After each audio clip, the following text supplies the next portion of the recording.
Bonjour, nouvelle vidéo consacrée au Goshin Kempo et toujours dans le cadre de Kama, karaté et arts martiaux appliqués.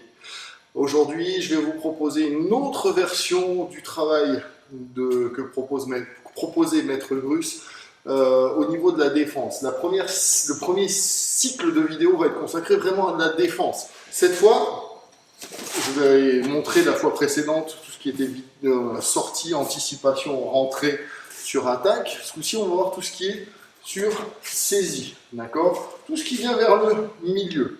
Alors, ça peut tout à fait être une saisie, et une saisie seule ne fonctionne pas, elle est toujours suivie d'un coup de coude, d'un coup de genou, ou alors d'un coup de coude directement, ou d'un déséquilibre, etc. Donc, il va falloir réagir soit avant, soit, j'ai pas eu le temps d'anticiper, pendant. D'accord? Et c'est ce qu'on va voir déjà de manière pédagogique, seul. Donc le premier travail, je vais me placer ici, on voit les pieds, là, ça va être un travail d'assise. C'est-à-dire que je vais passer dans une forme de neko dashi, ancrer la jambe arrière, libérer la jambe avant, là. Et vraiment descendre mon centre de gravité. Le coup arrive, bon, je descends. Ça va être déjà le premier travail. Savoir le travailler à gauche et à droite. Je profite, on vient me bousculer, j'absorbe, j'ancre. L'idée, c'est d'avoir aussi cette forme où je protège mon triangle génital. Okay, donc, on ne travaille pas avec les jambes ouvertes, mais avec le pied avant, la jambe avant, qui vient fermer l'axe central. Ok? Ça va être une chose importante. La deuxième chose, c'est qu'on va utiliser tout de suite une protection de main, haut et bas. Je ne sais pas ce qui arrive. On vient me percuter, je tombe en arrière, je protège. Ok? Si je n'ai pas réussi à anticiper. Un. En haut, en bas. Et après, peu importe la forme des mains par rapport à la forme des pieds. Je peux très bien avoir main droite en bas, main gauche en haut, ou l'inverse. D'accord? Main droite en haut, main gauche en bas. Vous n'avez pas le temps de réfléchir et de dire il m'attaque de telle façon, donc il convient de. Ça ne fonctionne pas non plus. C'est instinctif. Comme on vient, hop, on vient se placer. L'étape suivante, c'est l'anticipation. Donc de là, c'est la même chose. Je le vois arriver, je prends un peu de recul et comme quelqu'un qui viendrait me mettre une frappe ou un coup, une poussée, je laisse du vide. Le plus court possible. D'accord? Là, ça me demande vraiment. Je ne sais pas si vous avez déjà vu les boxeurs, quand ils se prennent des patates, des fois ils font juste ça. Là. Et ils repartent. Pourquoi? Pour toujours garder cette distance. 1. Ok? Et là, on va voir deux formes différentes. C'est 1, j'écarte et je pousse. Ok? On va le faire en poussée, j'écarte et je pousse. C'est l'ancrage sur la jambe arrière qui va être essentiel. 1. Si je pousse avec les épaules, ça ne fonctionne pas. Si 1, 2, c'est le corps, la propulsion de la jambe arrière et les bras. Les bras travaillent très peu aussi. C'est les principes fondamentaux du centre qui travaille et pas de la périphérie. Alors, n'oubliez pas que là, on est dans un travail pédagogique technique. Donc, il y a très peu de chances que sur une situation plus réelle ou, on va dire, angoissante, on descende immédiatement en éko-hachi. Là, c'est du travail pour apprendre cet automatisme-là. Okay, quand on va descendre en éko-hachi, c'est une belle position, bien ancrée, avec ce travail de main. Là, l'esprit qu'il faut bien comprendre derrière cet exercice-là, c'est que si Fabrice me pousse et que j'ai plus le temps de réagir, je vais partir à la renverse. Donc du coup, là, je suis déjà dans la chute. Okay, et je vais peut-être trébucher, me récupérer plus ou moins. Alors que là, l'esprit du travail, c'est de tout de suite me libérer de cette tension haute pour faire redescendre vers le centre de gravité et trouver effectivement mon équilibre.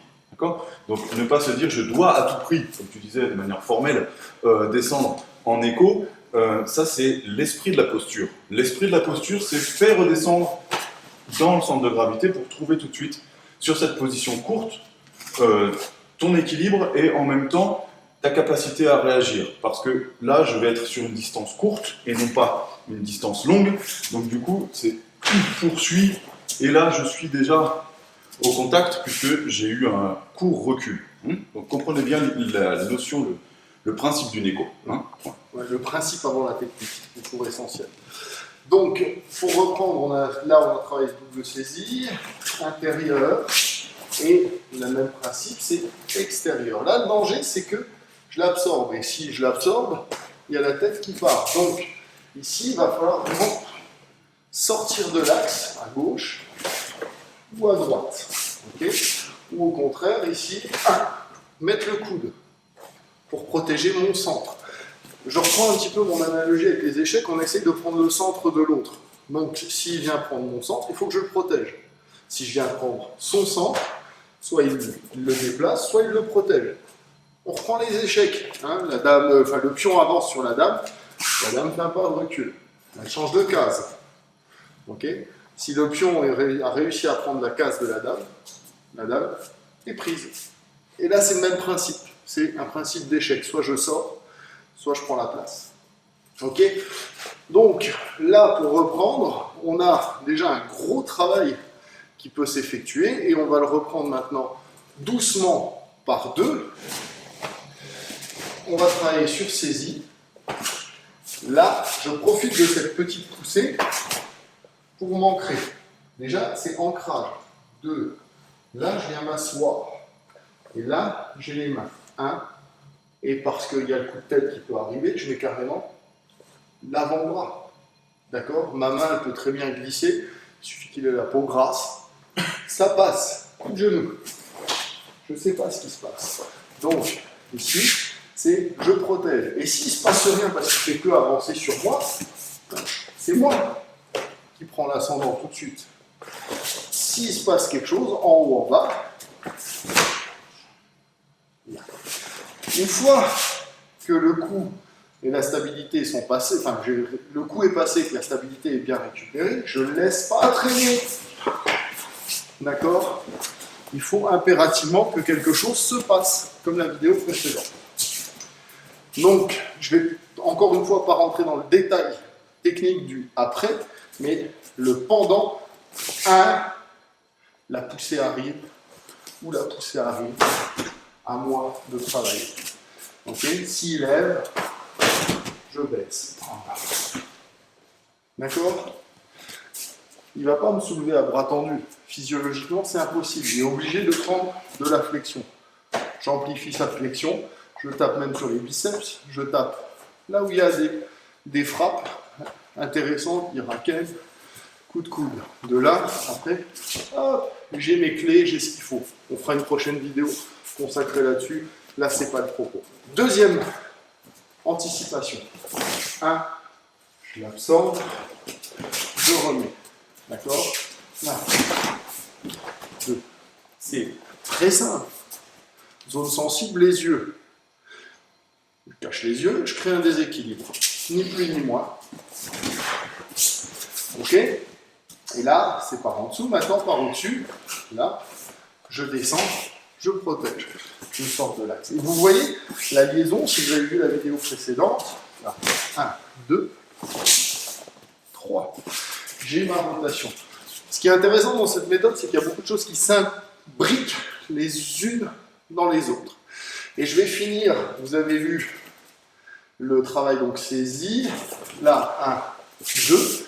Vraiment l'anticipation. Il arrive. Je protège ma tête et je mets en avant. Je garde le contact visuel par en dessous. Et là, ce qui est sympa, c'est 1, crochet, de l'autre côté. Tout ça, ça permet d'être à peu près jugulé avec un mouvement très simple de rentrée. La tête, le triangle de la mâchoire sont protégés et le contact visuel est maintenu. Vous êtes gentil, vous mettez les mains, vous êtes méchant, vous mettez les doigts.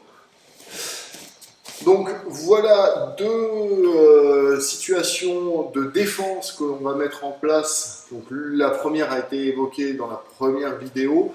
la suivante dans celle-ci. J'en consacrerai une troisième pour les défenses en sortie d'axe, toujours dans le format Goshin Kenpo, en hommage à mon sensei et pour garder quelque part la mémoire de ce qu'il a pu mettre en place lors de ses années d'enseignement. Sur ces belles paroles, je vous souhaite une très bonne journée. Je vous dis au revoir. Bon entraînement à tous et à toutes.